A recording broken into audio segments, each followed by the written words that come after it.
celebration of our founding. 40 years since our founding. All right. Are we about ready to get started, Andy, do you think? Yep. Should we do it? All right. Thanks everyone for being on the call tonight. Welcome to our celebration of the FRSO at 40, celebrating and remembering four decades of struggle. I almost said 40 decades of struggle. Not quite, not quite. And we are going to celebrate the fact that we've achieved 40 years of growing and building since our founding. Tonight, we're going to talk about the past and the present and how to shape our future. And I'm really, really excited for the speakers we have waiting for you. It's even a few more speakers than normal. So welcome, one and all, FRSO at 40 years. Oh, and I see some group viewings with the video on. That's amazing. All right. So, um, we're going to go ahead and I think we'll get started. So I'll just say a couple of words. So this year marks 40 years since our organization has been founded, Freedom Road Socialist Organization, a group that is serious about revolution and applying revolutionary science to the United States. We're going to talk about our past, our present, and get closer to figuring out how we're going to define our future and define our own destiny. We're proud of our origins. Our lineage extends all the way to the anti-war movement that rocked the US in the 1960s and 1970s. Young people who took inspiration, and not just young people, but they're a big part of it, who took inspiration from the national liberation movements in Vietnam and in China, led by communist revolutionaries. We have people on this call who can even speak directly to those experiences, which is huge, just a real privilege. We're proud of the many storms that our organization has weathered, right? The 40 years has been full of those things. Disheartened by the fall of the Soviet Union, there were many revolutionaries across the US who gave up, but not us. Ours is a bird's eye view that this will be a long struggle and things will not proceed in a linear fashion, right? There will be ups and downs, but the fight goes on. We resisted attempts to liquidate Marxism-Leninism and the blueprint, that revolutionaries helped put together before us. We did not give up on that. We even survived a split, you know, um, which kind of emerged from that question, and we came out of it hardened and steeled. We gained the respect and friendship of revolutionaries around the world, who give us greetings regularly at our congresses.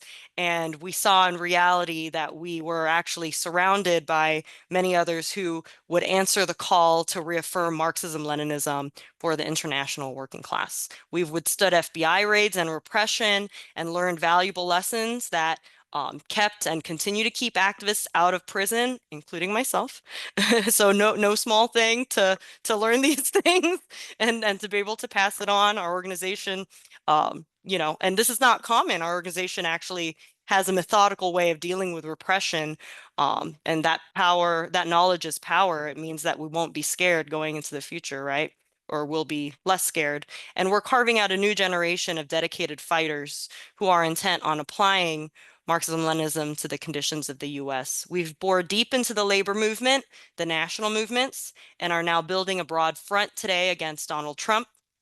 Others in this country might be preaching a message of retreat, hide your face, hide your name. That's not what we have to say. That's not what we're doing. That's not what will work. Instead, what we have to say is the US is a prison house of nations, and it's time to open the prison gates. That is what we're bringing to the table.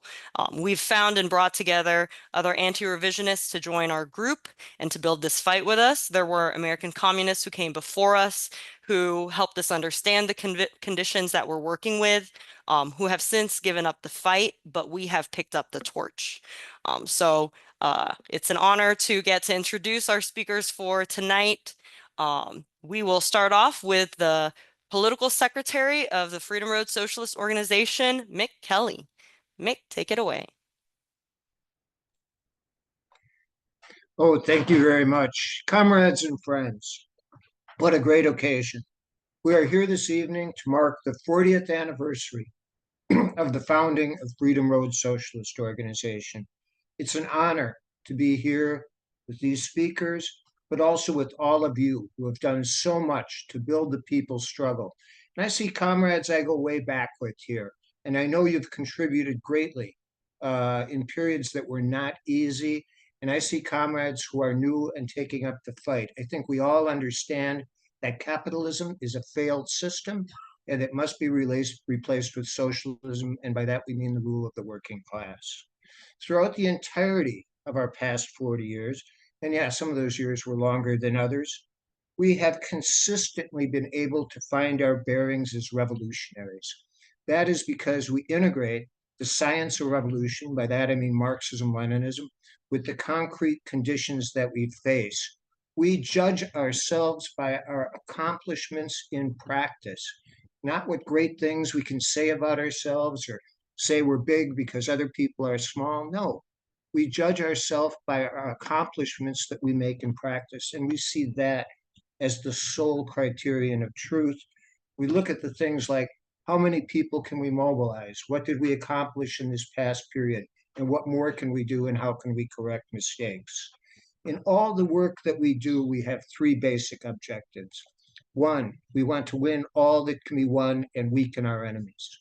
Two, we want to develop the general level of consciousness, organization, and struggle. And three, we want to construct communist organization. We're serious about that. We're serious about change, and we understand in our weapon to change society, in fact, is organization, and that's why we aim to build a new communist party in this country.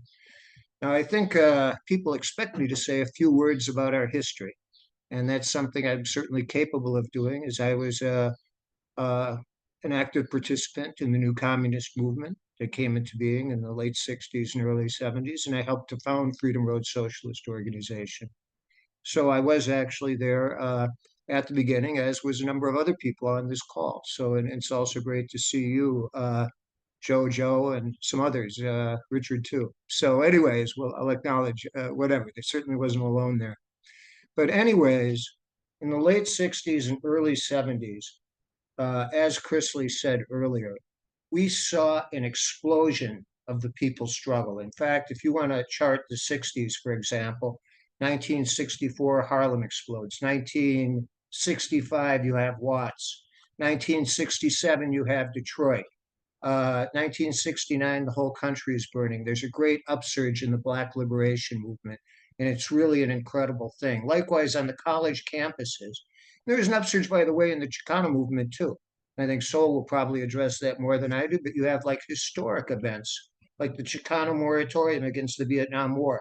Very, very important development in American history. On the college campuses, as was said, there was a storm of struggle. I recall going around the campus in Madison, 1970. Seemed like there was more windows broken than, well, certainly more broken and boarded up than were whole. You know, that was the atmosphere that existed at that time. And it was really a remarkable period. And that was the period that gave birth to a new communist movement. The fact of the matter is, the national movements, the student movement, other movements were undergoing a process of radicalization. People were looking for answers to how we can abolish the system of imperialism, of monopoly capitalism. And they found those answers in Marxism Leninism. And they were actually the correct answers. And you saw a geometrical growth of communist organizations across the United States. In some cases, it was community groups or workers' groups taking that turn. For example, the origins of the League of Revolutionary Black Workers in Detroit.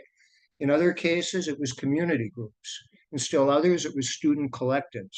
But at the end of a process that began in the early 70s, or late 60s, actually, you had the construction of lots of communist groups within the United States that were struggling to apply Marxism. Now, over the long run, those groups weren't able to hold on. They were strong. Many of them looked towards China. Many of them actually sent lots of young people to China. But the reality is the groups weren't able to hold on. And I can certainly go into that in the question and answers, why that didn't take place. But there was a group of people who did decide to hold on and who were serious about being revolutionaries, and that was us. In 1985, two organizations came together, the Revolutionary Workers Headquarters, which I was a leader of, and another group called the Proletarian Unity League. In subsequent years, others would join our ranks, the Organization of Revolutionary Unity, the Cabral Collective, most importantly, the Socialist Organizing Network, which emerged from the League of Revolutionary Struggle. So that was a set of the groups that came into being to help create us. And there was accomplishments. It was a period when a lot of groups were disappearing. We were actually about uniting communists and building a project. And I think that in and of itself was inspirational in a very difficult period of time. On the other hand, I think we have to acknowledge that there was problems from the very beginning. And those problems were that coming out of the new communist movement, there was a number of people that had wrong reformist and views that, quite frankly, are anything but Marxist.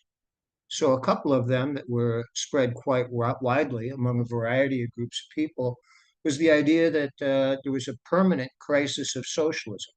Not only was it the advocates of this theory said the socialist countries were no good, they also said that Marxism itself was flawed and had to constantly be reinvented, that there was actually no way of understanding the science of society, the laws that guide the development of society, and ultimately are useful for us in building the people's struggle. They just said it couldn't be done. On top of this, they constructed one after another left unity project that were doomed to fail. Now, I think that there's a test of all things, and I think most people on this call would agree with this test, which is if something fails utterly, you certainly can't say it's a success unless you're a very silly person.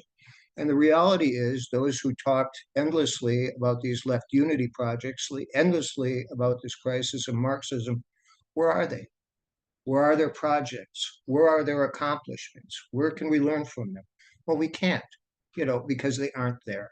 And that's just kind of the reality, and that's kind of part of having the verdict of history.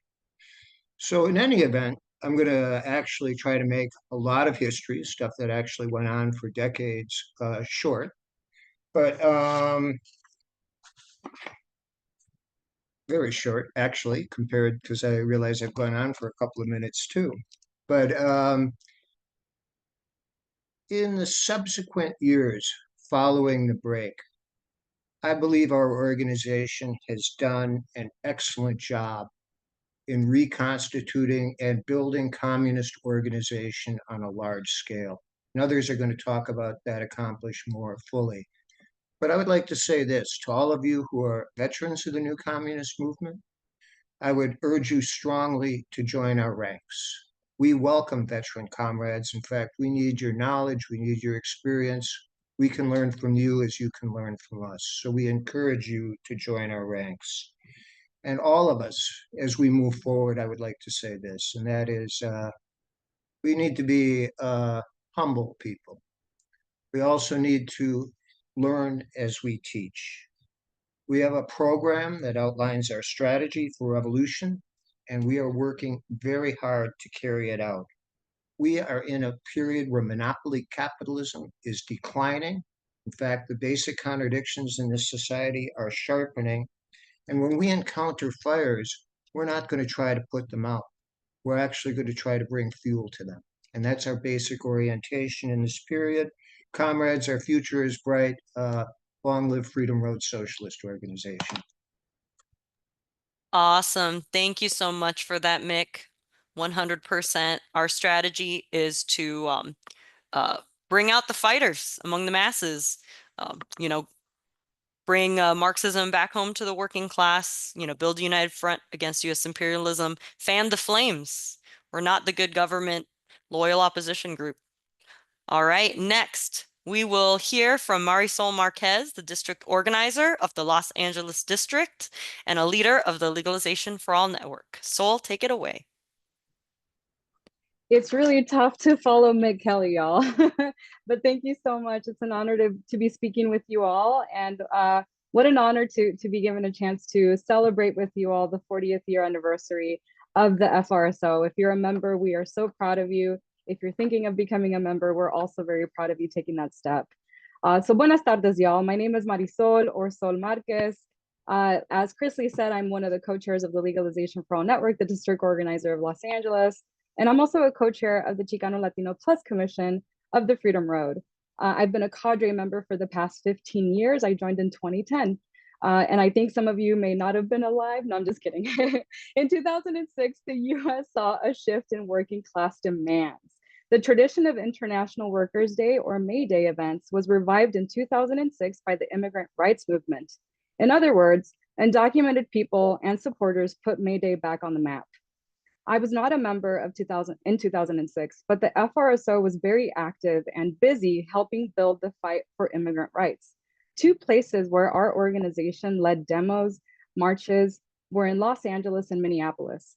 Minnesota Immigrants' Rights Action Committee, or MIRAC, as a lot of you may know from the Legalization for All Network, started in 2006, and it led some of the biggest marches in the country. In Los Angeles, comrades like Carlos helped lead over 1 million people to fight back against Sensenbrenner laws and other laws, much like those that Trump is signing today. In 2006, I did participate in May Day with my family in the Yakima Valley of Washington State. We were part of a large caravan that traveled over 20 miles. We were waving our Mexican flags and we marched that day. I marched with my parents. I'm sure many of you on this call also participated and remember May Day 2006. Our organization, as Mick Kelly already detailed, has a lot of really amazing roots that we should be proud of. Roots like the League of Revolutionary Struggle, or LRS, and the August 29th Movement, or ATM. These are organizations that are responsible for really good works on the Chicano history and our fight, like Fan the Flames.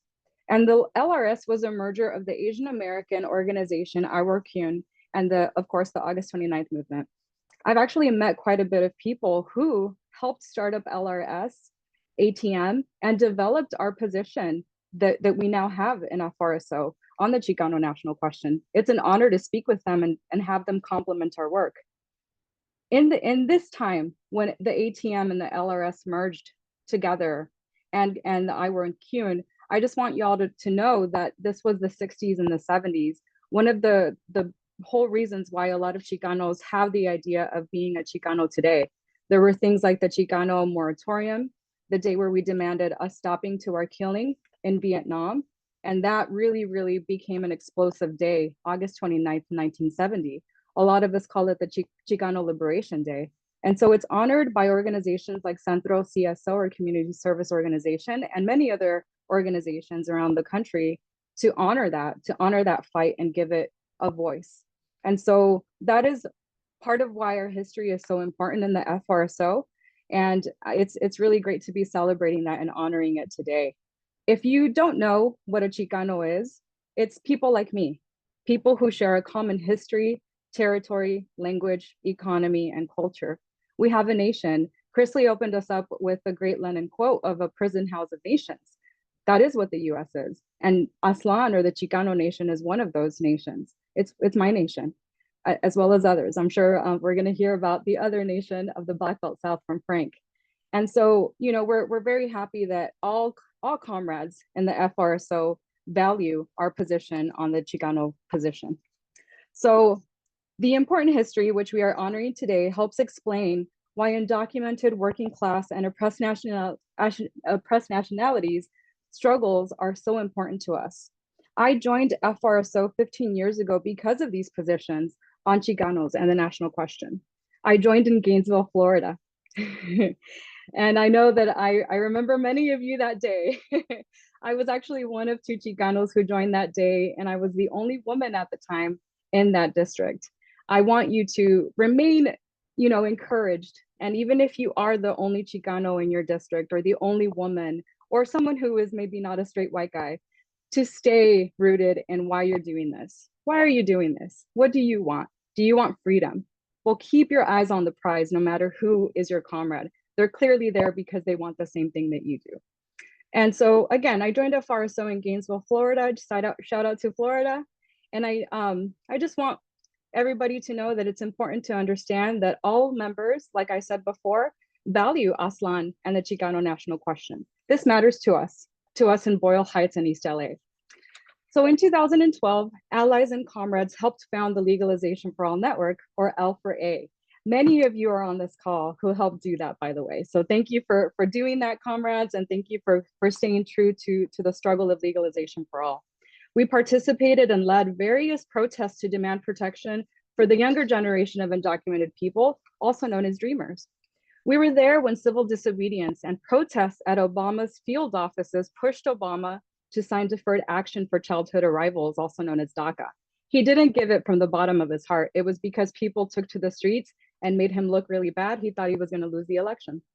Other early L4A campaigns included successful fights to stop deportation proceedings, in-state tuition in Florida, and also stopping the sheriff collaboration with ICE. Most recently, we were involved in winning driver's licenses for the undocumented in the state of Minnesota. We led border delegations to Nogales, Tijuana, and Eagle Pass, Texas, as well as this year's first Emergency Southwest Summit against deportations. If you were there, we are very proud of you. Thank you for being there, comrades. More than 150 people participated and traveled from all over the country to be there and to unite against Trump and strengthen the fight against deportations. Centro CSO and CSO Orange County were two of the main components and people who struggled to make that summit successful. We're very proud of these organizations who make up other organizations like those of L4A. This year, L4A went from from half a dozen organizations to doubling in size. We're bigger than we've ever been, and it's because of you all and your fight. Today, the immigration movement is back. It's back. It never went away, but it's back stronger than ever. And the Chicano fight for liberation is being attacked, y'all. It is. Some of the struggles that we are waging are against deportations and by people reporting people like us to ICE.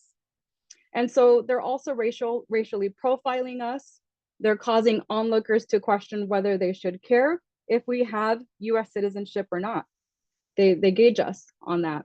The other form is in the ideological sense. In universities, young people are being taught that Chicanos and our fight for Aslan is to uphold colonization. These types of attacks are vile. In LA, our FRSO district is made up of mostly working class Chicanos. I joined to liberate my people, and on the 40th year anniversary of the FRSO, I urge you, and especially if you're Chicano, to join this organization. We all uphold and defend Aslan because we all believe that our liberation means a step closer to the liberation of all oppressed peoples ruled by the US and imperialism. Feliz 40 aniversario FRSO. Back to you, Chrisley. Thank you so much, Sol. Viva la raza, Chicano power, and congratulations on a successful summit, emergency summit against deportations of the Southwest. So thank you so much for that, Sol. Next, we will go to Jess Sundin, the Twin Cities District Organizer, where our national office and building are located. So I like to joke that she's my favorite building manager. We'll go ahead to Jess. Go ahead. Thanks, Chrisley. Thanks, everyone. What a joy to celebrate 40 years on the Freedom Road with you all. I'm honored to mark this incredible milestone with all of you. I want to start by thanking the comrades that came before me and have taught me so much, but also the newest comrades here who inspire me and teach me every day. I first met FRSO comrades when I was a college student in like 91 or 92. And my political awakening had just come through the first Iraq War. And so naturally, when I joined Freedom Road, I started with our anti-intervention and international solidarity work, opposing U.S. wars in Iraq and Afghanistan, building solidarity with liberation movements in Palestine and Colombia, and more. But first, I started off with the Committee in Solidarity with the People of El Salvador, or CISPAS. In the 1980s, before my time, many FRSO comrades had organized with CISPAS, and that's where I met them. And this is my origin story as a communist. In 1995, I attended the CISPAS National Convention and heard Maria Serrano, who was a peasant turned guerrilla leader. And when she took the stage at the convention, she spoke about the importance of what I now know as the mass line, the basic organizing method of communists, to rely on the masses to help us understand society and to change it. So Maria was speaking from the experience of being a fighting socialist, and she made me want to be one too. And so I did join Freedom Road. It's an organization that is, of course, rooted in the struggles of the working class and oppressed nationality movements within the US, but we hold that as communists living in the heart of empire, we have a special responsibility to act as proletarian internationalists. And I haven't seen any other left group in the US take a stronger, more consistent anti imperialist stance than this one. We take inspiration from our comrades across the globe resisting empire and fighting for the liberation of their peoples. And we know that each one of their victories against our common enemy brings us closer to our own liberation as well. I think that sounds nice and heartwarming, but on September 24th of 2010, I learned just how much of a threat these ideas are to our ruling class. I woke to the sound of FBI agents at my door. They were here to execute a search warrant and deliver grand jury subpoenas to myself and my partner for an investigation into material support for foreign terrorism. I soon learned that coordinated raids were happening at 5 other homes in Minneapolis, the offices of the anti-war committee here, and 2 homes in Chicago. And then at the same time, FBI district offices across the country were questioning political colleagues from Michigan, North Carolina, Wisconsin, Arizona, and California. And I'm going to be honest, that day, I didn't see it coming. It caught me completely by surprise. I had read about COINTELPRO, McCarthyism, the Palmer raids, but all of that seemed like it was in the distant past. And at a time when the level of struggle and organization was a lot higher than anything I was engaged in. So Mick talked earlier about us being humble, and I value that about us, but it's clear we were undervaluing the impact of our work. Um, and I got a real dose of perspective that day when we took our 6-year-old to school. Our first grade teacher said something to us that's very similar to something that Mao Zedong wrote. He said, "It is good if we're attacked by the enemy, since it proves we have drawn a clear line of demarcation between the enemy and ourselves. And it's still better if the enemy attacks us wildly and paints us as utterly black and without a single virtue. It demonstrates that we have not only drawn a clear line of demarcation between the enemy and ourselves, but achieved a great deal in our work." So to be attacked by the enemy is a good thing, just like Layla's teacher Mona told me. It's not an easy thing or a nice thing, but it's good. And we learned a lot from that experience. I would say our response that day and in the months and years that followed, FRSO comrades and the masses that we work closely with, we proved that we're serious and we have what it takes to defend our comrades, our organizations, and to keep pushing the work forward. So I'm going to say a little bit about our defense work, which began while the raids were still happening. Folks who were raided were well known in our communities. Supporters and media were showing up on my lawn while the FBI agents were still here, and that was happening across the city here in Chicago as well. They were still filling their boxes with our address books.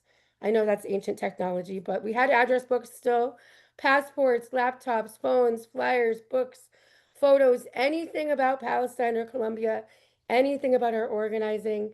It was a long list.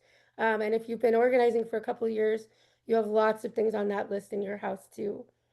Attorneys from the Lawyers Guild, National Lawyers Guild, were looped in right away. Press conferences and community support meetings were held the very first day.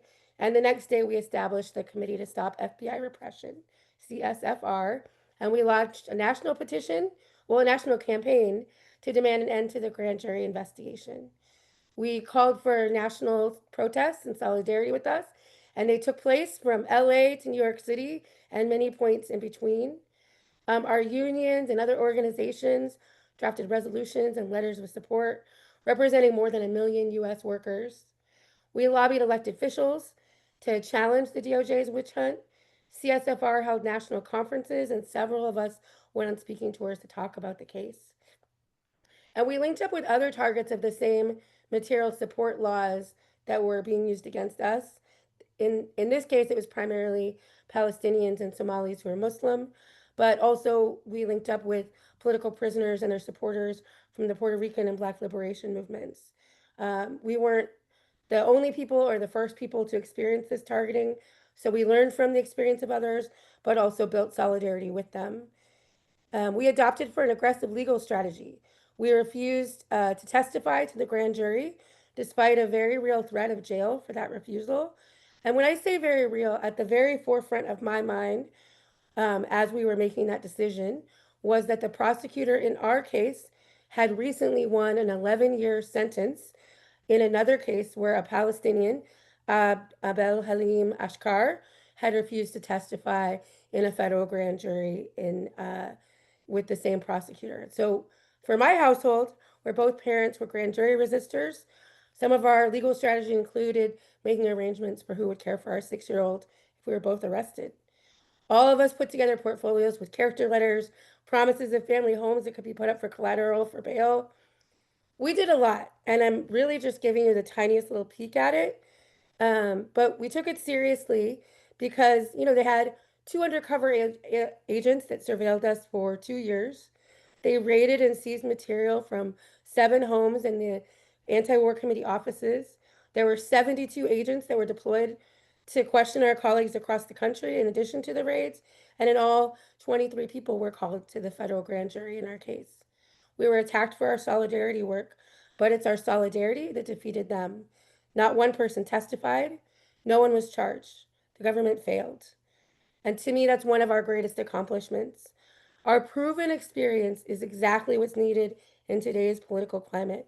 No one's going to join a movement that can't defend itself and its organizers against state repression. Trump's relentless attacks on students, immigrants, anyone who cares about Palestine, it's shocking, but it's not unprecedented. And we need leaders who are prepared to act in the defense of our people and our movement. And I promise you, Freedom Road comrades are here and ready to do just that. We're not going to cooperate or go quietly and accept a single attack against our movements and the people in them. Not one.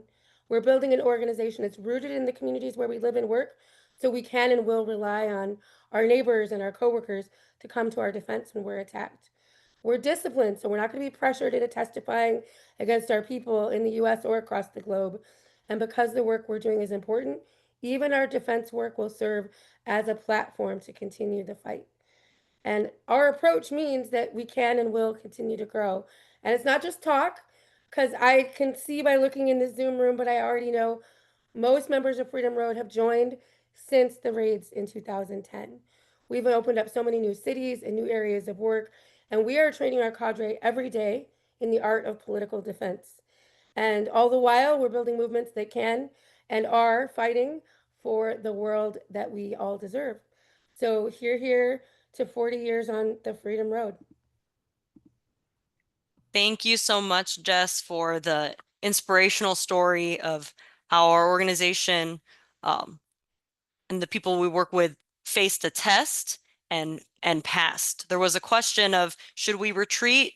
Should we go away quietly into that good night? And our leaders said no. We had lawyers who didn't even think that we could beat this, and our comrades said we have to try because we're doing the right thing. And if you get attacked by the enemy, you're in good company.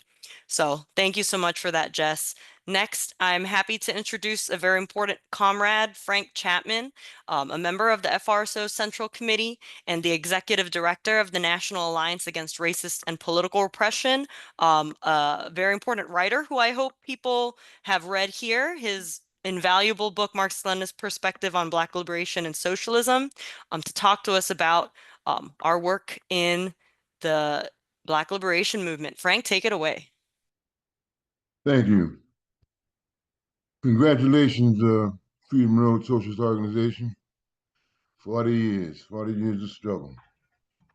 Yeah, congratulations, comrades. I met Freedom Road, I think, in a very critical point of that struggle, which Jess just talked about. I'd come back to Chicago at the behest of one of the national leaders of the Alliance to fight around the torture cases And as soon as I got here, I found out that Freedom Road had been raided by the FBI, and people were telling me that this was a very important case. So I introduced myself to Joe Osbaker, and then he introduced me to Mick later on. But before that, he also introduced me to Rasamio Day, and that's what convinced me that it was something special about Freedom Road, the way that they were taking up that struggle. Uh, well, you know, I was also convinced there was something special about you because you was being attacked by the FBI. You know? I wanted to find out what the hell was going on with that. You know? So, you know, this was really a great moment for me, and I'm so glad that this organization exists. I'll talk about that a little bit in my prepared remarks, but I'm glad it exists because somebody talked about the lone wolf looking for a pack when we started out here today. Well, I was that lone wolf looking for a pack because I had left the Communist Party after 30 years being with that party. I had left. Uh, it didn't just have to do with the fall of the Soviet Union. In fact, it had nothing to do with the fall of the Soviet Union per se. It had to do with the position that the party was not taking on the national question. And I, so I felt politically lost. I, I wouldn't join another organization because I didn't see one that was communist until I met FRSO. And then I said, well, this is it. This will be my new political home. And so they didn't have to do a whole lot of to recruit me because I saw what you were doing. I saw your practical activities. So let me begin my prepared remarks at this point. I want to say that the rise of Marxism, Leninism in the 20th century constituted once and for all a break with the revisionist traditions of the Second International, which denied the multiracial, multinational character of the working class, and in fact, only recognized the white race. Marxism-Leninism declares that the task of communists is to lead in the emancipation of workers of the whole world, of every race, gender, creed, and nation. In 1985, when the Freedom Road Socialist Organization was beginning to emerge as a movement, I was in the Communist Party USA, and I was witnessing firsthand some of the half-heartedness and duplicity that characterized the Second International when it came to dealing with the national oppression of Black people and also of other people, the Chicano people and others. The wall between Black, brown, and white that Lenin, Stalin, and the Bolsheviks broke down, I saw was being reconstructed by the revisionists in my party. I'm grateful that I left the Communist Party and came into Freedom Road, making it my new political home. Freedom Road was unconditionally supporting struggles for national liberation in our own country and standing in solidarity with the oppressed peoples of Palestine, the Philippines, Cuba, and the world when I joined it over 10 years ago. In 2019, Freedom Road made an invaluable contribution to the Black liberation movement by helping us in refounding the National Alliance Against Racist and Political Repression, an organization that I had been a founding member of in 1973. 6 months later, we were part of leading the largest Black-led rebellion in history. I said part of leading. And that would not have happened had we not refounded the National Alliance. Actually, the rebellion broke out 6 months later. Well, I already said that. That was a short time, you know. And we were really grateful that we were prepared because we had that national conference. And our comrades in Minnesota, they took the helm in terms of leading that rebellion. And we were so proud that they were doing this. So we got involved and did our part. Within a week here in Chicago, we actually put over 100,000 people in the streets in this city, you know, and that was going on nationally. That was going on nationwide. So I'm assuming that we put way more than that in the streets nationwide, you know. But I'm talking about over a period of a couple of weeks. So that was that was uh, that was something that opened up a lot of doors. Uh, we went on in 2021 to get the ordinance empowering communities for public safety passed in the Chicago City Council.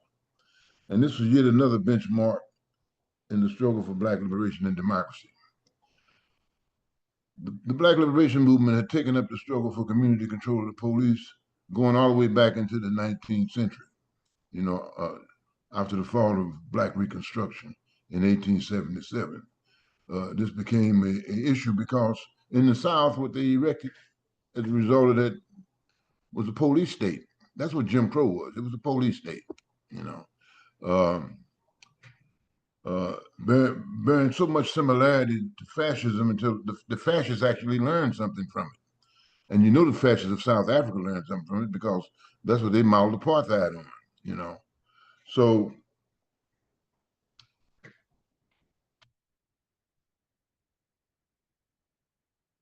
this was a benchmark because for the first time in all of that time, we had struck a very serious blow in the struggle for self-determination in the Black community. We actually passed an ordinance unlike anything that had been done since Black Reconstruction. And even the bourgeois press had to come out and admit that we had made this tremendous accomplishment.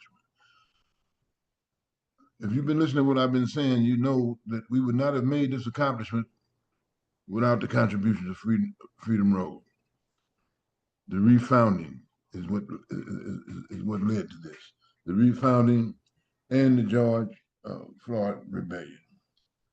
And of course, last year, organizing to end the genocidal war in Gaza with a huge protest outside the Democratic Party National Convention. I've seen so much here in Chicago in the last 10 years in terms of dramatic changes. And the remarkable thing about it is that Freedom Road has led all of these struggles, every last one of them.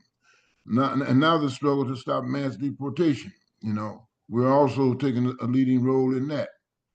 So Freedom Road taught me in practice how Marxism-Leninism, we don't be the taillights of the movement. We be the headlights. You know, we be out there guiding and showing the way.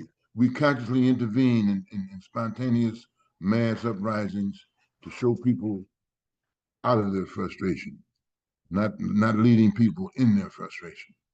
And Freedom Road has certainly held the helm in that regard.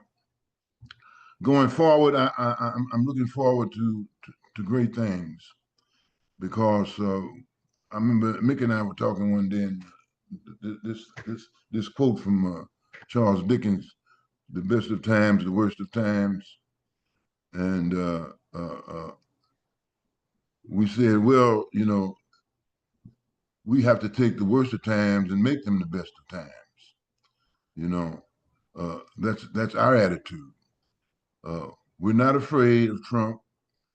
We're not looking for some place to hide. You know, we are going to confront Trump and all of his minions and lead our people in revolutionary struggle. And that's exactly the kind of organization that I want to be a part of.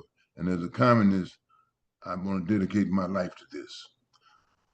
Also, we want to encourage others in the room today who may be communists, may consider yourself communist, but you don't yet belong to an organization. Well, I've been in that boat. I know how you feel. You know, uh, I was a communist that didn't belong to an organization for a few years, but that was the worst years of my life. You know, a communist has to be part of a communist organization, has to be part of a communist movement. Otherwise, what's the point? You know. So we want to encourage you to join this organization because this is the organization where we practice our way into correct thinking. This is the organization where we learn how to fight by fighting. This is the organization where we are saying in words and deeds that we ain't gonna let nobody turn us around, that we're gonna keep on marching, keep on protesting, keep on fighting until we get socialism. Thank you. Awesome, Frank. Such inspirational words. If I'm sure people on this call have done this themselves, but he's such a great speaker that every few days I end up using at least one of those quotes. Like I think the other day was practice your way into a new way of thinking, as opposed to think the opposite, But I think it's really inspiring that our organization comprises of not only the people who founded it, but other communists who didn't give up and were just constantly looking their whole lives for a way to keep on fighting and an organization to join. And I saw people in the chat saying that they were going to do the same thing. So, FRSO.org/join, please, please to build the movement with us. So last but not least, we've got our final speaker of the night, Fernando Figueroa of the FRSO Standing Committee and a rank and file Teamster who works at United Parcel Service, one of my dear comrades, and here to talk to us about our mission of bringing Marxism back home where it belongs. Go ahead, Fern. Thank you, Chrisley. What a powerful moment we are celebrating, comrades. My name is Fernando, and I'm a revolutionary. I joined Freedom Road in 2009 when I was 19 years old, and it was the best decision I ever made with my life. I live in Jacksonville, Florida, and am a proud rank and file Teamster at a big warehouse here in town, and I unload trucks for a living, and I'm proud to be part of the working class. I first met some FRSO student comrades when I myself was a student in a small college town here in Florida. I had attended a few activist events, like a couple of protests and rallies, but I didn't really know what I was doing as far as activism goes. I was invited to study with Freedom Road, and it changed my life. Freedom Road gave me the tools I needed to go from being a political person who was reading a lot and thinking a lot to being an organizer on my campus. And I remember hearing a lot of doubt that we could build something meaningful, and a lot of people saying things like, oh, that doesn't happen here, that only happens in big cities. And I think it's clear now, anybody who knows anything about the people's movements in Florida today knows that Florida is a Freedom Road state. We can help other people succeed in developing movements where none currently exist if you follow our political line and our organizing guidance. And I'll touch back on that later. I learned that the science of Marxism-Leninism was not only learned by studying books and reading, although studying books and reading is an important part. Really grasping theory came from putting our ideas into practice and trying them out. We took to the streets and fought for a better world from our campus, growing from 2 people to 3 people, and then 6, and then a dozen, and then many more. It was a collective process, and we saw many people embrace revolution all around us because of the organizing we did together. We learned that as we learned together through struggle, we bonded together through struggle, and that the tighter our core of organizers leading the movements, the broader the front of people we were able to organize. I'll never forget the first time I heard during a Freedom Road study that as Marxist-Leninists, we had a sacred duty to return Marxism home to the working class. The modern labor movement in this country is full of great fighters, but a lot of that leadership from the organized section of the working class, the trade union leadership, doesn't fight for working people the way they should. The leadership of the organized working class movement in this country is not Marxist-Leninist because the enemy forced a separation between Marxism and the working class in the United States before many of us were born. Freedom Road sees it as a great and necessary challenge to return Marxism home to the working class where it belongs. To that end, for decades now, we have encouraged our ranks to join the organized section of the working class, to get jobs within the existing trade union movement, following specific plans crafted by our Labor Commission leadership. We believe that it's important to start fighting to change the existing trade unions because we want better political leaders and vehicles ready to direct the already organized section of the working class, as we then turn to organizing the unorganized sectors. Lenin believed trade unions were essential for teaching workers about socialism and preparing them to run society, and we need to tighten up our existing trade unions to make that happen. Comrades, we are here tonight celebrating the history of our organization because we believe we can build a new party. That new party will help lead the working class in overthrowing the 1% who currently rule and are responsible for all of the world's many problems. The working class can and will reorganize society all over the world to craft a better, more just system that's free of private exploitation, oppression, war, and destruction. It's our materialist destiny. It's part of our class. The working class is not alone in this fight, as we have many strong allies like the oppressed nations and other groups who want to see change as well. To see this beautiful revolution all over the world, we start at home in our own country, and we start by organizing as a small but militant minority within the existing trade unions of our own working class. We fight against the boss on the shop floor, and we join movements to reform the trade unions. We speak out against injustice on the job and win elections for shop steward so we can lead ever-growing ranks of workers in struggle. Just as I learned during my time as a student organizer, a militant minority can fight for and win big changes, even in a large arena of struggle. This has been part of our plan to bring Marxism home to the working class for decades, and our labor work is bigger and more fiery than it's ever been, like much of our organization these days. As Marxists in the labor movement, our group has already accomplished much over the past 40 years. We have a strong cadre of experienced trade union fighters, and we're already winning over some of the advanced workers to Marxism. However, we always need more reinforcements. I want you to talk to your Freedom Road City leadership or email and call your Freedom Road point of contact and make a plan with us if you're interested in joining the best class, the class that kicks ass and makes history, the working class. I mentioned earlier the importance of following our political line and guidance when it comes to making plans and decisions. And I'm saying that as I look back at myself as a hard-headed young man who didn't always follow the advice I'm now giving you. Talk to us about joining the working class and bringing communism home for the big win. Transform yourselves so we can transform this country. Thank you so much. Thank you so much, Fern. Absolutely. We are going to bring back class struggle unionism. We are going to show that the working class doesn't need to settle for misleaders or people who don't have a spine. You know, if Trump is going out trying to revoke the right for collective bargaining for whole industries, he wants to carry out mass deportations of immigrants. He wants to embolden police to kill even more Black folks or kill folks in prison. The last thing we need are people who won't stand up. So that is our mission, is to be the ones to stand up. All right. So now is the time for questions. Thanks so much to our incredible speakers. If people have questions for our speakers, which I hope folks do, all you need to do is hit the react button on the bottom, raise your hand, and we'll go ahead and call on you and unmute you. You should specify who the question is for. Or, you know, if it's for any of them, you can say that as well. So who would like to ask a question of our panelists?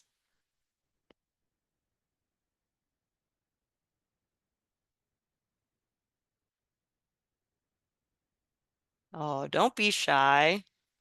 Well, we did learn a lot tonight, so awesome. There we go. All right, let's start with Monique. Go ahead, comrade. Hi, Monique from Duval. Had to do it. I know it's cringy. My question is for comrades that are trying to start work in their cities. What do you think their best course of action is? I know that we have, FRA on here, National Alliance on here, and Freedom Road as well. We have national actions, but for folks that want to get involved and want to meet more people, get more people involved in the struggle, and this is for anybody, what is the best way they can do it? Thank you, Monique. All right. Panelists, how do you get started in a new place? Or if you're alone or you think you're alone. Anyone can take this one. So I'll give it a whirl. So I had the good fortune of starting in a really large district, and I have no experience with starting a brand new district, but I have helped start a number of new projects in our city. And I'm gonna say again what Maria Serrano taught me. Like, we got to be based among the masses. That's how we do it. Um, if you live, you should build with the people you live with next door to. Build with the people you work with. You should root yourself in the needs that the people that you're side by side with are sharing with you, and come up with a concrete plan where you can drill on it. So people out here got a lot of complaints. I remember one of my first studies on how to do our work. In Minnesota, we have a lot of problems with potholes because we got a lot of extreme weather. And we, in our studies, we would joke about making a campaign around potholes. You shouldn't make a campaign around potholes. It's not that important.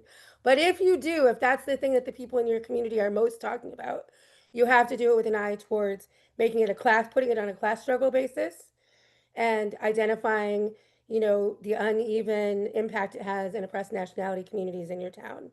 I think that's the secret sauce. Work with the people, make sure you're paying attention to those most impacted by this terrible system we live in, and fight. Thanks so much, Jess. Any other answers from panelists? Yeah, let's go to Mick. Yeah, just I agree with Jess, but a quick recommendation would be we have a excellent pamphlet on our website which you can download, and it's called "Some Points Concerning the Mass Line," where it looks at the basic political and organizational methods of communists. And I think in a practical and a theoretical sense, people will find it instructive and useful. Awesome. Thank you, Mick. It is linked now in the chat for all who want to organize among the masses and start a campaign. Any other answers to this, y'all? Yeah, Frank. Yeah, there's so much going on today. They're snatching kids off of school buses and sending them to internment camps in Texas. They're attacking people who've been protesting uh, against the genocidal war in Palestine. Uh, they're busy, and we got people coming out into the open in public with masks on and stuff, grabbing people up at bus stops and things of that sort. So now all of this action creates movement among the masses. People are responding in protest. Uh, Families who have been brutally attacked by the police are responding in protest. Families who have lost loved ones to the prison system, some of them been locked up for as long as 30 years, are responding in protest. So there's so much going on. We would invite you to get involved in these movements. They're not hard to locate, you know. Freedom Road and the National Alliance Against Racism and Political Repression is available. we're not hard to locate. We're in 20-some different cities. We're also in social media. So I would encourage you to join us without delay in these struggles, because the struggles are going on. We don't have to scratch our heads and figure out what to do. what to do is to get involved in these struggles that are going on. Awesome. Thank you, Frank. Yeah, if folks heard him say it, NAARPR, Legalization for All, the groups that we're mentioning on this call, if you're pulling together communists, you should do it as FRSO. Write to the organization's websites or social media, reach out, say, hey, I want to get something started. Can you help me? And we will make it happen. You are not alone. Okay, we will move forward with the hands. Let's go to Regina.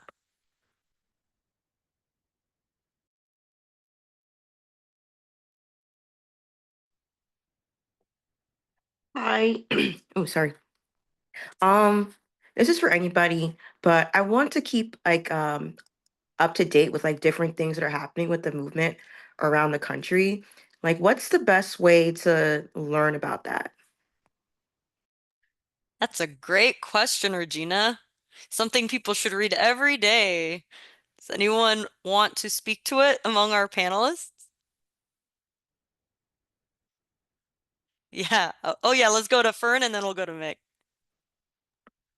Yeah, I think that the best source that everybody on here needs to make their homepage right now, if it isn't already, is Fight Back News. I learned a long time ago as an activist, writing for Fight Back News was easy, and we love showing people how to do it. Is cool because now you get a record of the cool activist stuff you're doing. And it's a way to keep in touch with what is going on around the country, what Freedom Road thinks about this, that, or the third. It's a way to keep up to date with the attacks that are coming and our response as part of the movement, part of the people's movements fighting back. It's a wonderful newspaper. So people should check Fight Back News first thing in the morning every day to learn what's going on and what the people think about it. Thank you, Fern. All right, Mick, Well, that's a very thorough answer. that is true. All right, Fight Back News. You heard it here, folks. And there was a link in the chat. All right. Thank you for that question. Let's go now to Daniel Torp.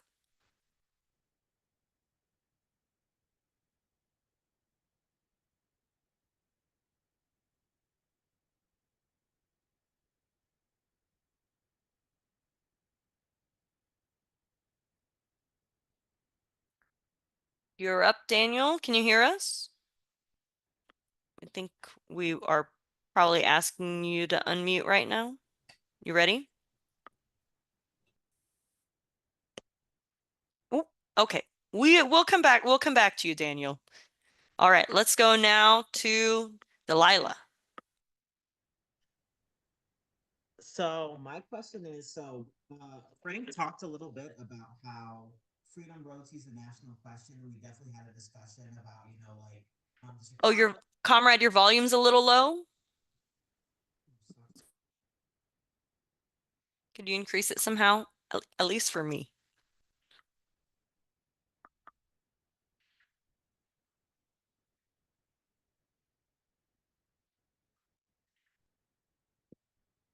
Okay, we'll give you like few more seconds.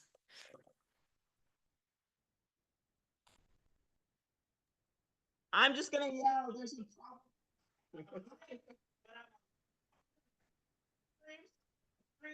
Oh no, we can't. We hear even less now. If you write it, oh, go ahead. Go ahead. Maybe just speak normal. Ah, no, comrade, write it in the chat. And if people want to slow down in the chat for a second, write it in the chat and we'll read it out. Okay. And in the meantime, we'll go to let's go to Tim and then we'll go back to Delilah. Go ahead, Tim. Hi. First of all, I want to say thank you to all the panelists who spoke, and thank you for and thank you to the party for giving me a home to fight back from. I want to ask a question for all everybody who spoke today. There's been a lot of talk over adventurism, people who are not organized or maybe partially organized but disengaged, but they're making their own actions. And there's a lot of energy in this country right now about people who want to do something. And there's a lot of polls going around saying majority want this, majority wants that. My question is, should we wait for more people to get angry to and wait for the revolution to happen, or should we take the revolution into the hands of into our own hands, the vanguard? What do we say to people who um I hear this all the time, like I don't know what my future will look like, or I want to do something but I don't know how. What do you say to that? Awesome. Thank you, Tim. What do the panelists think? What should we do about people's disillusionment? How many people do we really need?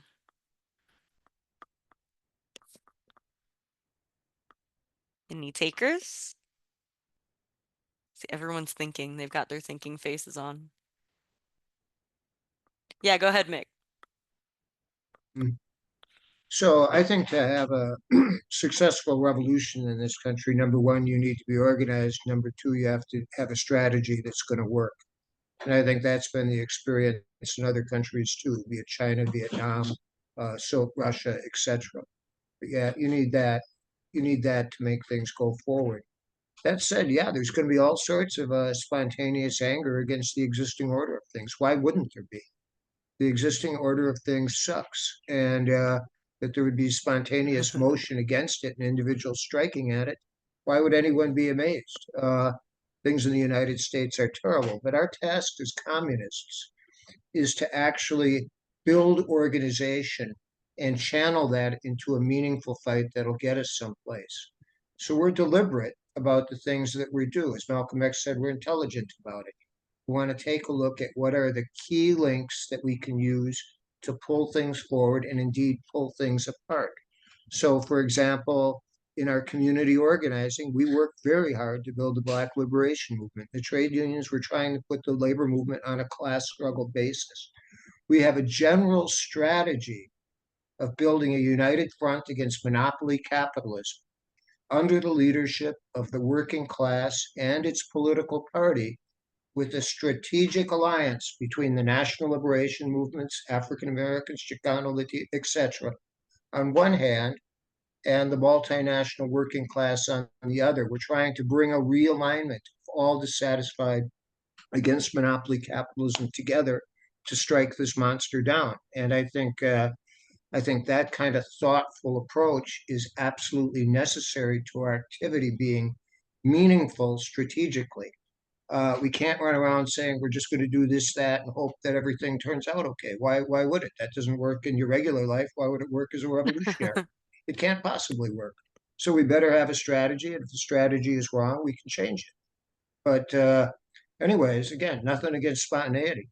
Uh, uh, before I was a communist, and that was a very long time ago, I acted spontaneously too. I was extremely unhappy with things, and I think that applies to a lot of people who are on this video event. Awesome. Thank you, Mick. Yes, Sol. Not to add too much to that, but that was a good question, Tim. You know, the last part that Mick said was what I wanted to kind of talk about a little bit, which is, you know, spontaneity isn't always a bad thing, right? We should be there. If something is rising up and it's not happening otherwise, we should be there. If there's a George Floyd spontaneous action somewhere, you should probably go to that, you know? You should probably go, you should probably attend. If people are angry that an ICE raid just happened, you should probably go to that, right? So it's not a bad thing to stand up and be there, or put the call out. If ICE just raided your neighbors and there is nobody making any noise about it, it's gonna have to be you, you know? You just have to be responsible for your community, and you're gonna have to fight back. You can put the call out there, you know, say that it's going to be a peaceful event and see who comes out, and you go from there. I will say that, you know, to shout out Orange County, the comrades there for the longest time, it was just them, you know, they wanted to start up something, and it took a lot of persistency. It took a lot of like, you know, over and over planning, and now they're unstoppable, you know, and that's just how you start stuff up. You have to start from somewhere. And if spontaneous action is the place that you're going to do it. Sorry, my headphone just died. So back to you, Chrisley. Awesome. Thank you so much, Sol.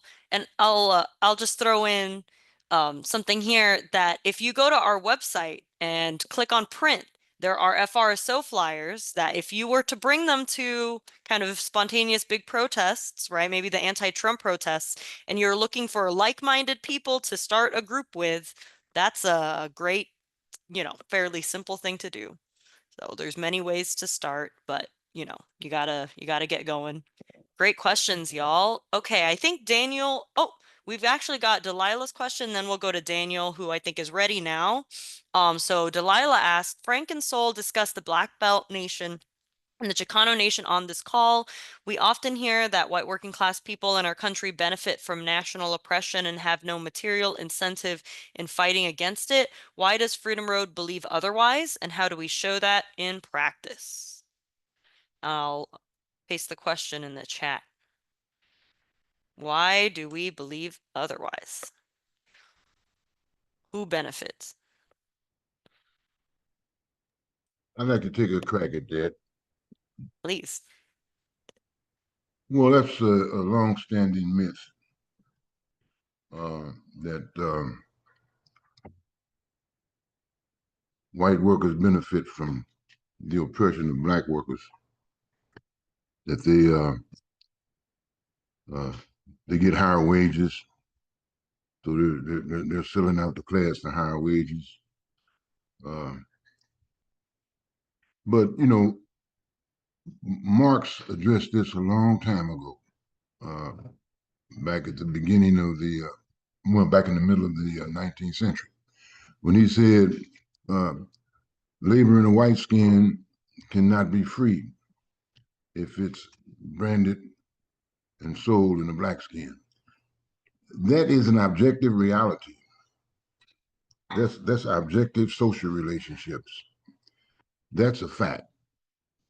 So now, the idea that that's not, people that push the idea that that's not the case, they're just not being true to the facts. Now, are there racist attitudes and whatnot among workers? Of course there is, because the ruling ideas are the ideas of the ruling class. But can we overcome that? We've done it over and over again. Look at the great packing house strike here in Chicago that took place. You know, look at what the Communist Party did in the South. Look at what Freedom Road is doing today.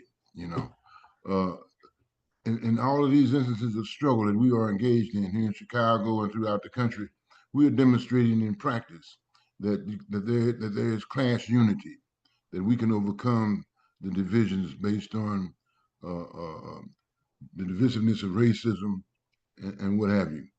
So yeah, the answer to this is grounded in what we do, not getting involved in academic arguments, not getting involved in one-upmanship and whatnot on concepts, but what we do. In fact, we demonstrate over and over again that class unity can overcome class divisions. Look at what's happening right now with the Trump cuts, with the government workers. A lot of those government workers are black. You know, are white workers refusing to stand with them because they're black? I don't think so. You know, so this is true. Economics are dominant. You know, your stomach will make a mental decision. If you're not you're not eating well, you're being exploited. You know, that'll get up to your brain one day, and you'll join with those who are fighting for your material interests. Awesome. Thank you so much, Frank. Does anyone else want to build on that? pretty fantastic answer. If not, we can keep rolling. Oh yeah, go ahead, Fern. Yeah, I just wanted to say too that, we can see this. I think it's a great question that was asked by Delilah, and we can see this materially when we examine the country and we ask, where are wages and working conditions the worst? It's in the South, right? Stuff is really rough for people everywhere, especially in Trump's America. But in the South, where we have historic national oppression, and I would argue in some big cities like LA, for Marisol's situation, where we have national oppression, stuff is rough for workers of all nationalities in those places. And in the South in particular, because of national oppression against the black nation, it lowers the wages, the standard of living, and the conditions for all workers, right? It's why workers make less money in the South. There's grinding poverty in the South. There's the amount of police oppression that's present everywhere, but especially brutal in the South. Materially, even white workers that I go to work with every day have an interest in fighting national oppression because it's going to raise the conditions and the level of struggle for the entire working class. Another way to look at it is touching on what Frank said. We have to unite all who can be united to fight the enemy.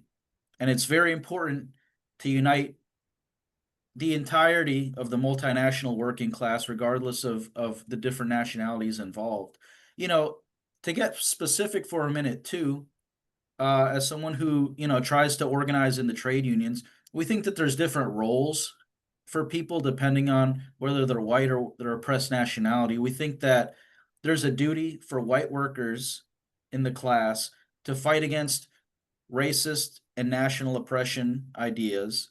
And we think that there's a duty for oppressed nationality workers like myself to fight against narrow nationalism, against the idea that we can't unite with white workers.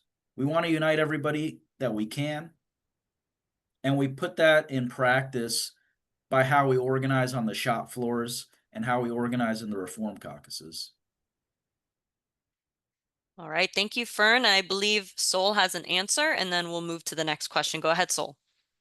That was so good, Fern. Thank you so much for saying that. And Delilah, your question is so good. I know that you're from Florida, so shout out. You know exactly what you're talking about. So awesome. So having lived and grown up in both the Black Belt South and now living in Aslan, right? Fern's right. I've had a, I guess, fortunate or unfortunate, experience of seeing both sides of our nations be oppressed, right?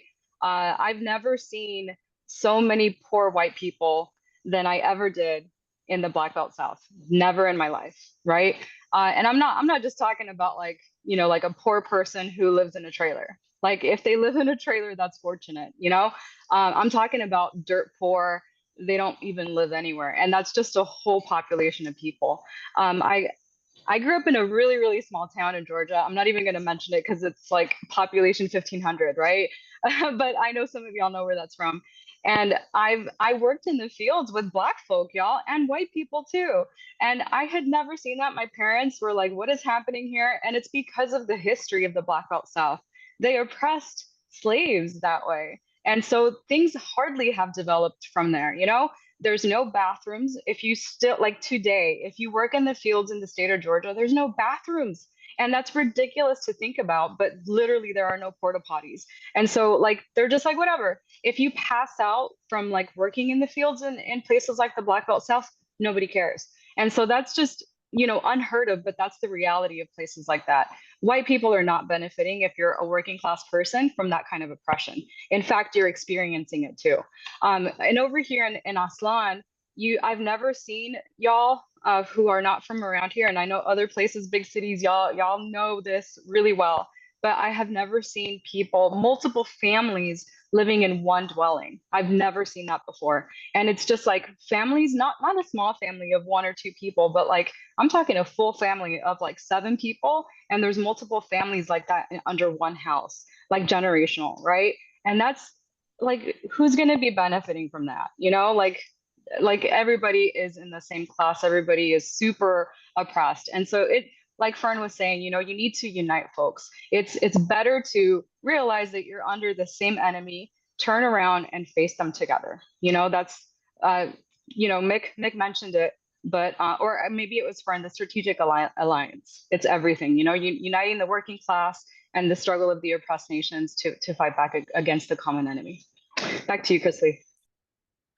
Awesome. Thanks, y'all. Yeah. At the end of the day, we have the same enemy, so we should fight together and build that united front. All right. Thank you for the questions. Let's go next to, I believe, Daniel, you said you're ready? Hi, sorry about that. I was just got off work, was woefully ill prepared. My question is for Fernando. I'm a in-house electrician in the city of Chicago, and I'm currently working on my apprenticeship for the IBEW there. You talked about organizing through trade unions. I was wondering what the precedent for that was and what that would look like in practice. Thanks. Wow, what a great question. Go ahead, Fern. Yeah, shouts out. My wife is actually an apprentice in the electrical workers union as well. So I think in practice, it looks like getting involved in your union, trying to attend meetings, trying to talk to your coworkers about your conditions, about your wages, all the things that the boss doesn't want us to talk about. And I find myself often resorting to doing surveys in the workplace. I got a little bit of protection because I'm in a union, so I can walk around the different trailers and say, hey, you look pissed off. What are they doing to you today? What's the boss doing to you today? And we'll hear about how hours are being cut, how it's too damn hot in these trailers that we're forced to unload and there's not enough water. We'll hear about the differences in pay that sometimes we see because the boss loves, paying the person next to you $5 less to do the same job. We'll collect these surveys, we'll collect this information, these kind of general, these particular grievances that workers have against the boss. We'll put it on a flyer and we'll say, hey, we need to organize to change this. You can form a shop floor committee. We have a shop floor committee that tries to get breakfast every other week. Talk to people on the shop floor committee, tell them we're going to go bring these issues to the next union meeting. And you just kind of build up a coalition of sorts from there. It's similar to a lot of other arenas of struggle and organizing. We go to the masses and we say, what are your issues? What are your problems? We try to synthesize the best ideas, the most fight-worthy, cause that we can put together. And then we refine it and bring it back to the masses and say, here's our slogan, here's our flyer, our literature information, and here's the plan of action. We're going to get a petition signed and take it to the boss, struggle over it, take it to our trade union leadership, struggle over it, and see what can't be done in the next contract fight or the next negotiation that goes down. It's all about going and taking the best ideas from the masses, which are our coworkers in this case, refining them and bringing those ideas back to the masses in a way that gets them to fight and organize. Thanks so much, Fern. Thanks for that great question. All right, let's go next to, and I know that folks at UPS have waged campaigns to get fans in the building, right? So something as simple as fans, there's no air circulation, I'm suffocating, or it's very hot. We should get some freaking fans can activate people. Okay, so let's go to Kelly. Kelly Flanagan.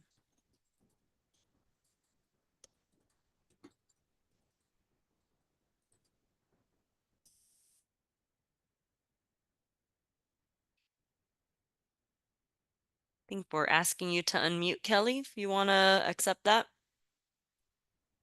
There we go. Yeah, I'm just wondering what your guys' policy is on working with the IWW, Oh, such as like tabling events and OT 101s and all that kind of stuff. a question about how to relate to the IWW. Thank you, Kelly.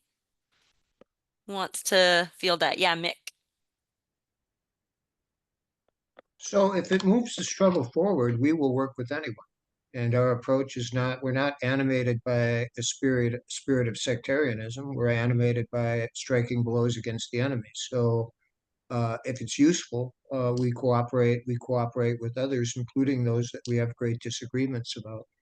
I'll give you an example though, and I think Jess cited it directly as well, but I'll amplify on it, I guess, is that in our defense work, we work very hard to bring together a broad arrays of figures to push back against political repression.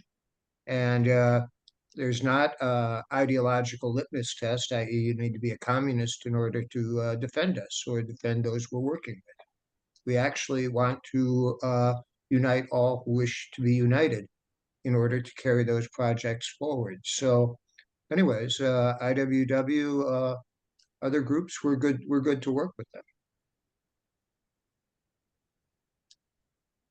Thanks so much, Mick. We reject sectarianism. We'll work with whoever wants to do it with us. Any other questions or contributions from the panelists?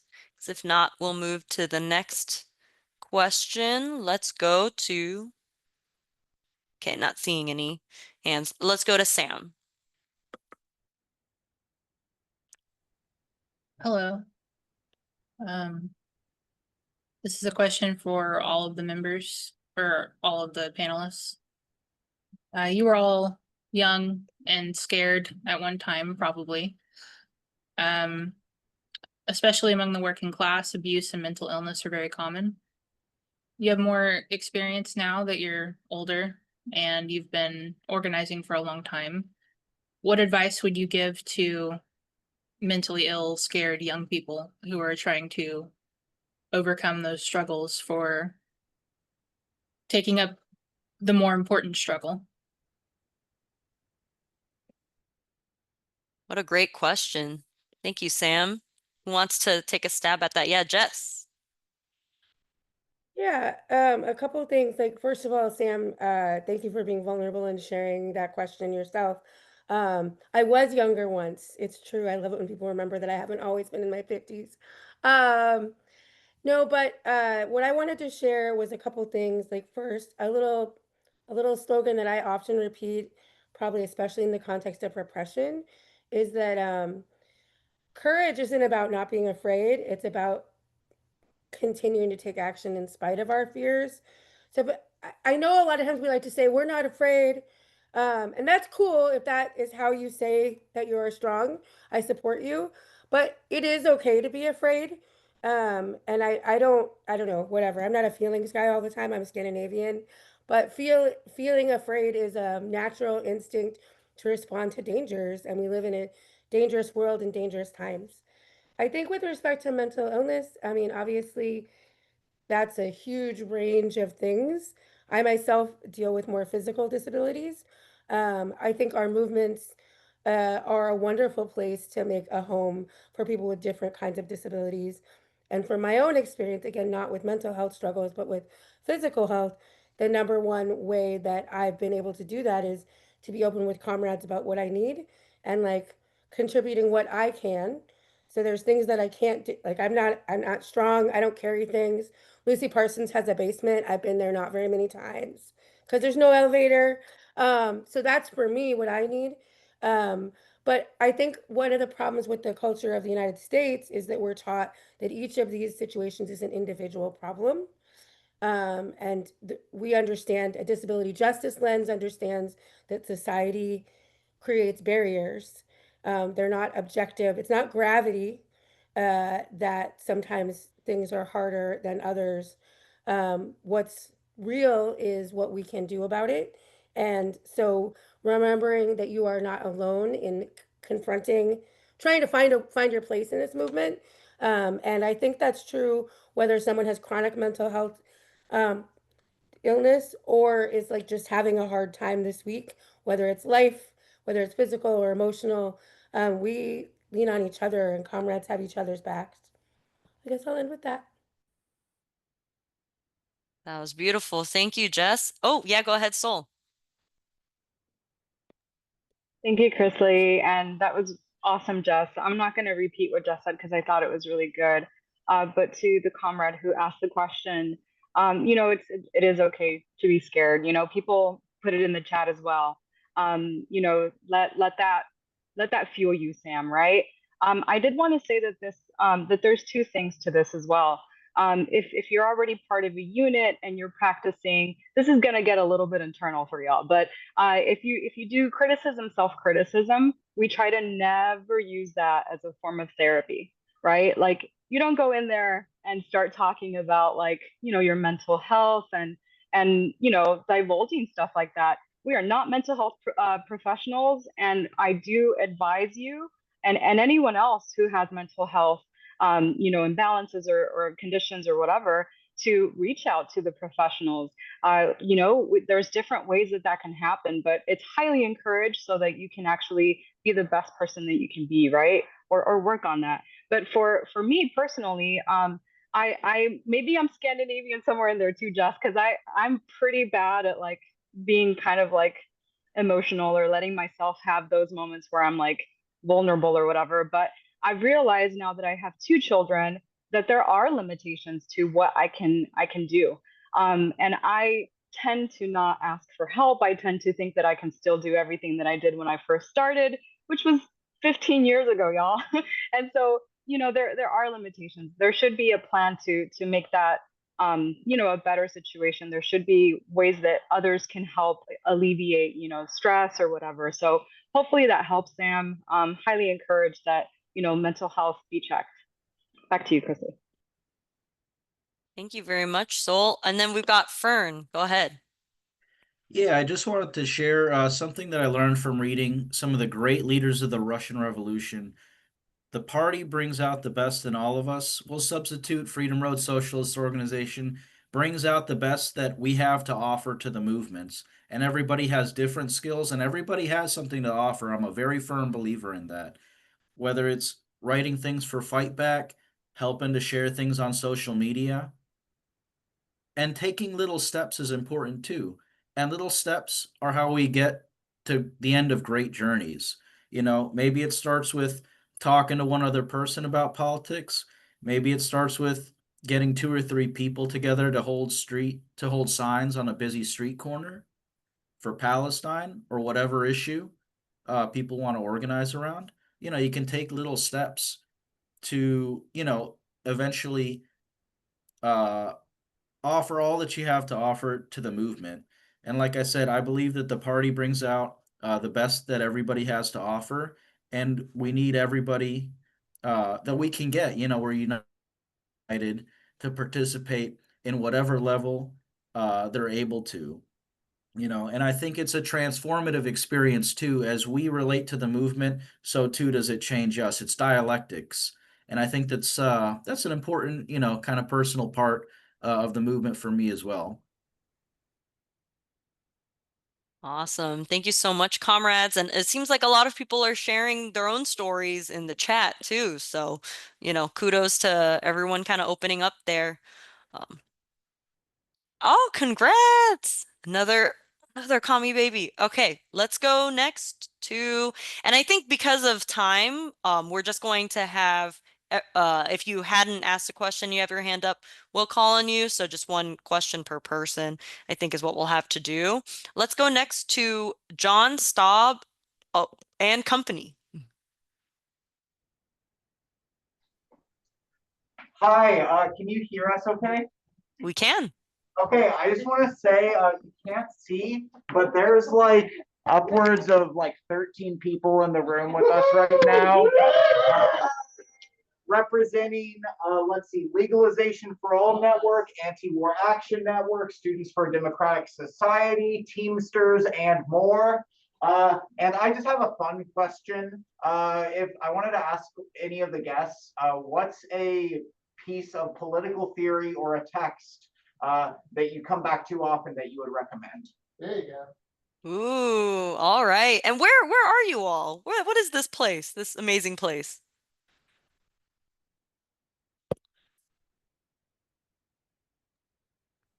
Okay, I'll Tacoma. Tacoma. Okay. Hello, Tacoma.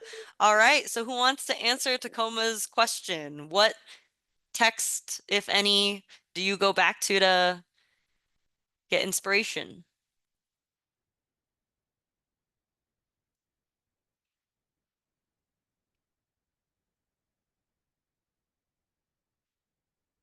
And not the question I expected people to to be quiet on. I know you all are voracious readers. Yes, so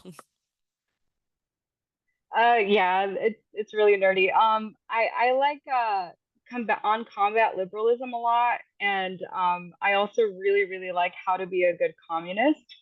Very short, both very short. You can list all 11, I believe, is the liberal list tendencies, right? But they're so good. We always go back to that in our district, and it's highly recommended. Back to you, Chris. all right. Thank you, Soul. Classic Mao essay for sure. Anyone else want to answer? If not, we can roll on with the questions. All right. Let's go next to Antonia Mar. Oh, Tony.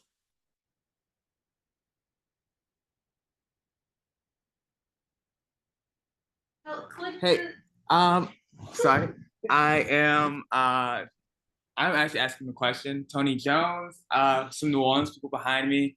My question is related to the fight back against Donald Trump. We've seen that as Trump's attacks have escalated, more liberal forces across the nation have come out into the streets to oppose Donald Trump. They're being mobilized by groups like Indivisible, with the Hands Off protests. And my question is, in a moment where so many people are seeking to fight Trump, and who may not even understand what Marxism-Leninism is or revolutionary organization is, they're finding leadership, under the Democratic Party and under liberals. What role does a Marxist-Leninist organization have in a moment like this? Awesome. Great question. Yeah, Mick. Yeah, I believe we published a very important statement about this, kind of, I think, reflecting on the April 14th protests, but it's very worth reading. But so the masses don't need our participation to protest. And when things begin to happen that are outside of us, I think we have to seriously evaluate what role that we can play. And I think in terms of developing a movement against Trump, and developing communist organization, we should pay close attention to developments such as been taking place over the past 8 weeks, which myself, I actually find exciting. And I believe in many places, our comrades have been able to step into the leadership of these protests in a very big way. And I think we've had a lot of successes to this end. So I think clearly, in addition, and we said that in the statement, but there's shit we don't agree with. We certainly don't agree with hands off NATO. We say hell with NATO. That's just our line. And that's just our approach as revolutionaries. That said, there's plenty to unite within this, and I think there's plenty that we can accomplish in this. Awesome. Thank you, Mick. All right. Anything else that people want to add to that from the panelists? Not seeing any, so we will keep rolling. Okay, we'll go next to Chris.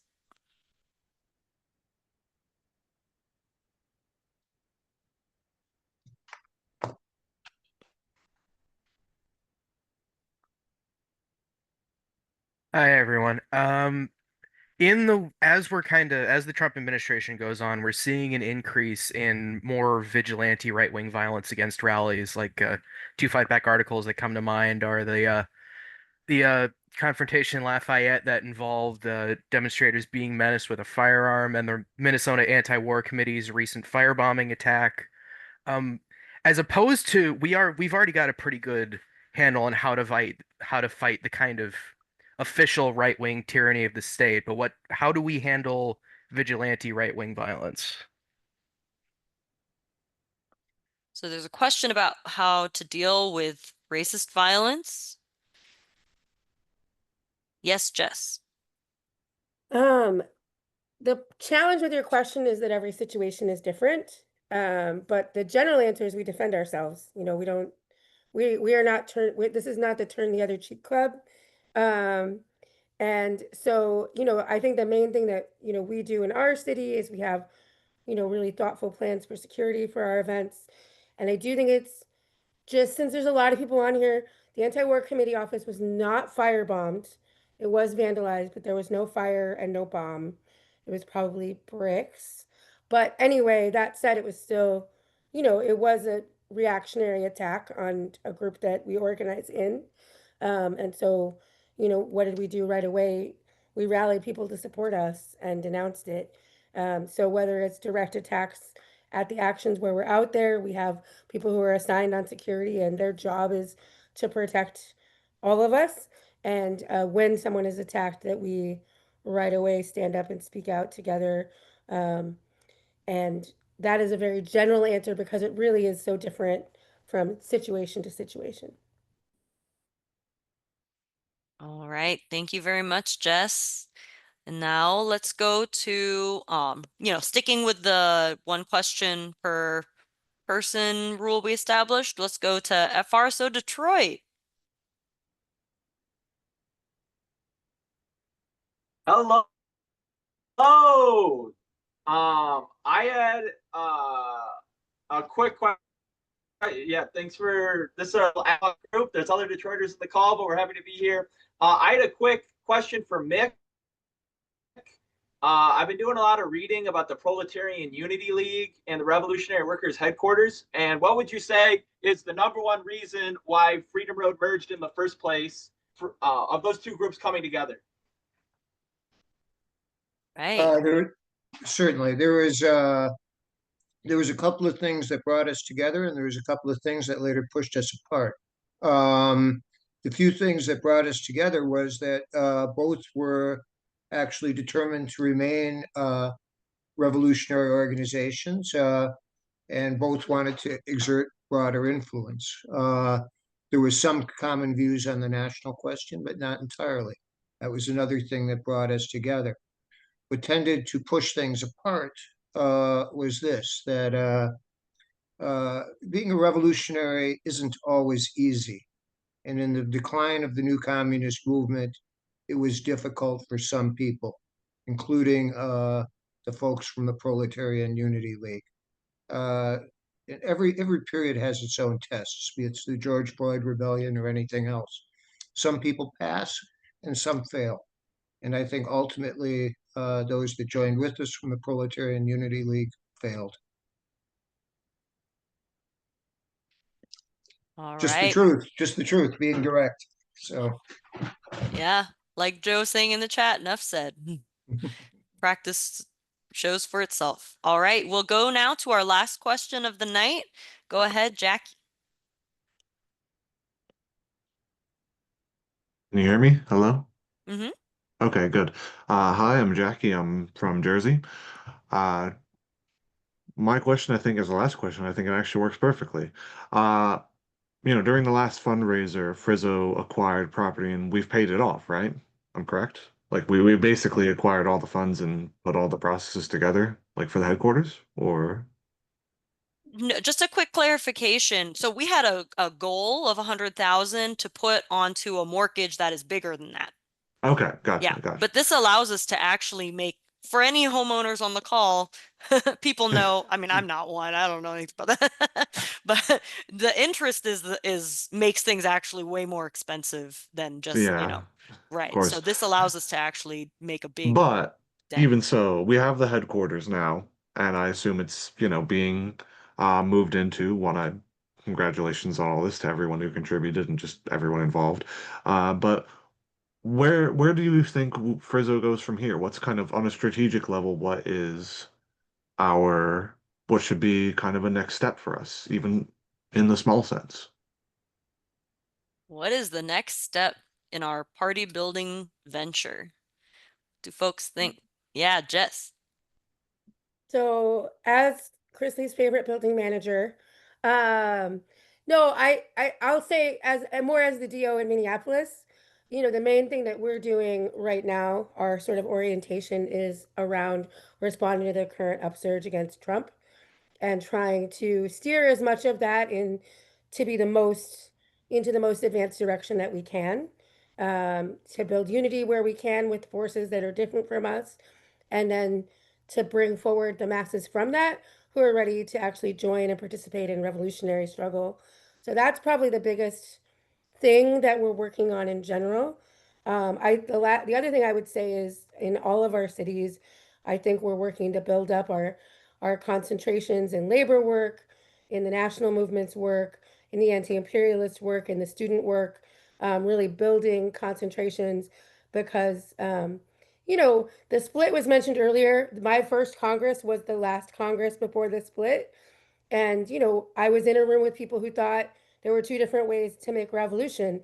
And one was to collect sad old dinosaurs who didn't want to do anything anymore. And the other was to hit the streets and organize the masses. And so that's always going to be the way for me. That's the road we're on. That's the road I'm on.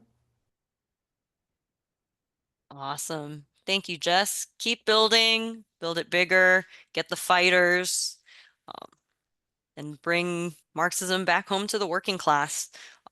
Yeah, organize the masses, as Michael Sampson's saying in the chat. All right, thanks so much, everyone, for a fantastic celebration of our 4 decades of struggle and counting. Thanks to our amazing speakers. People should join our group if you haven't already. If you've written to us and we didn't respond to you, write again and make it angrier so people in the office will make a point of making sure everyone hears from us. And thanks so much for being on this call. Join our organization, join the fight. Don't be a lone wolf. We are waiting to organize with you. Thanks, everyone. Have a good night.